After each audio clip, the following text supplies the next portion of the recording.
전문가와 함께 전략 살펴볼 시간입니다. 김민수 펠리즈 투자인 리서치 대표 전화로 연결돼 있습니다. 대표님 안녕하세요. 네, 안녕하십니까. 네, 오늘 뉴욕 증시가 혼조세로 마감을 했습니다. 나스닥 지수가 홀로 하락한 가운데 S&P 500은 소폭 오르면서 사상 최고치 경신을 이어갔는데요. 낸시 펠로시 미 하원 의장과 척 슈머 민주당 상원 원내대표가 9천억 달러 규모의 부양책을 기초로 부양책 협상을 이어갈 의사가 있다고 밝히면서 장 막판에 투자 심리가 개선됐다는 분석이 있습니다. 오늘 뉴욕 증시 어떻게 보셨나요?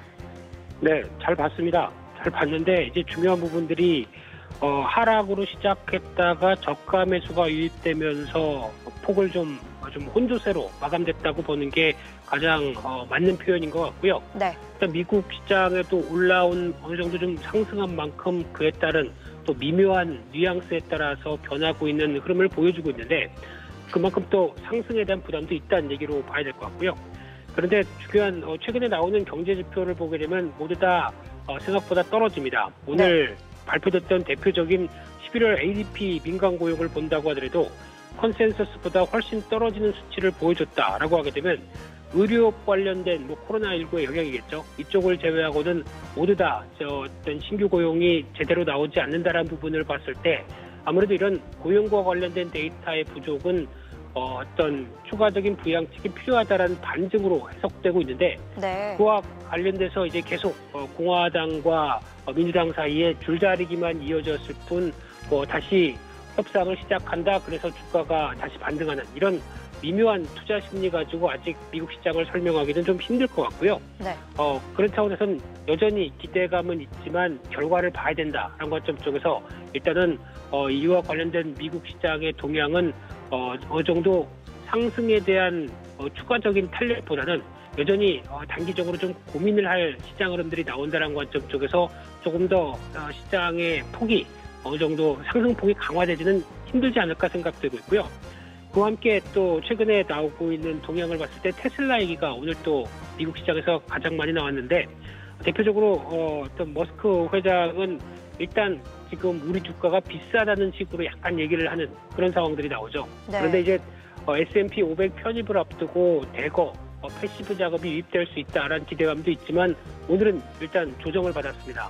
그런 관점이라고 보게 되면 일단 패시브 자금들은 유입이 된다고 하더라도 보통 저희가 얘기하는 액티브 자금, 즉 테슬라가 좋아 보여서 앞으로 이 주식을 내 펀드에 편입시키겠다라고 하기에는 조금 주가의 밸류나 아니면은 어떤 이익 규모가 생각보다 좀 만족시키지 못하는 측면들이 있죠. 그렇기 때문에 아마 이 패시브 자금과 관련된 쪽에서 S&P 500이 편입되는 그 시점까지는 주가가 움직일 수 있어도 그 다음에는 살짝 주가 수준을 고민해볼 상황이 아닐까라는 생각도 들고 있습니다. 네, 테슬라의 전략까지 살펴봤습니다. 이제 국내 증시를 좀 살펴보면요. 어제 코스피 지수가 또다시 사상 최고치를 경신을 했고 코스닥은 900포인트를 눈앞에 두고 거래를 마쳤습니다. 이번 주 월요일에 2조 원 넘게 팔았던 외국인도 다시금 순매수 규모를 좀 늘리고 있는 것 같은데 이 와중에 또 원달러 환율은 1,100원대가 오늘 붕괴될지도 주목이 됩니다. 오늘 국내 증시는 어떻게 전망하시나요? 네, 제가 어제 오늘 관련돼서 시장에서 보이는 것 중에 딱 하나는 달러와 약세밖에 없습니다. 네.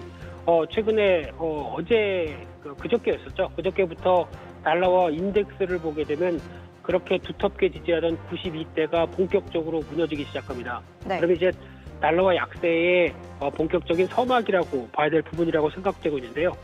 그러다 보니까 이렇게 되면 당연히 워낙 강세는 물론 외국인들이 다시 진입할 수 있는 좋은 여건이 될 수 있다는 관점 쪽에서 여전히 외국인과 관련된 매수세는 계속 이어질 가능성에 무게를 두는데 하지만 지수는 일단 한 2,700선을 중심으로 이격 부담, 즉 많이 오른 거에 대한 부담은 충분히 나올 수 있는 자리입니다. 네. 그렇기 때문에 아마 시도를 한다고 하더라도 강하게 안착하기보다는 약간 박스권 중심의 여러 가지 변화를 조금 더 이어가면서 어떤 시장 분위기를 확인하지 않을까 생각되고 있는데 그럼 여기서 이제 중요한 부분들이 더 못 가니까 이때가 기회다 싶어서 인버스라든가 아니면 주식의 시장이 하락하는데 베팅하는 전략을 쓰는 것은 절대 아니라고 생각되고 있고요. 네. 오히려 이런 때 시장이 좀 더디게 가고 박스권의 패턴을 보인다고 하더라도 이럴 때는 활발하게 종목 상세가 나옵니다. 이런 쪽을 충분히 이용하는 전략들이 훨씬 더 좋겠다라고 봐야 될 것 같고요. 네. 그래서 일단 순환매를 노리자. 그래서 경기 민감주의 흐름들이 추세를 이어가고 있고 또 대표적인 백신 효과와 함께 이어질 수 있는 코로나 피해주들 이제 서서히 또 회복세를 갖추기 시작하죠.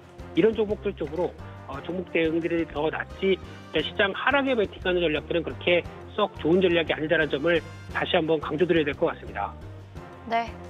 지금까지 김민수 펠리즈 투자인 리서치 대표와 이야기 나눠봤습니다. 대표님 오늘 말씀 감사합니다.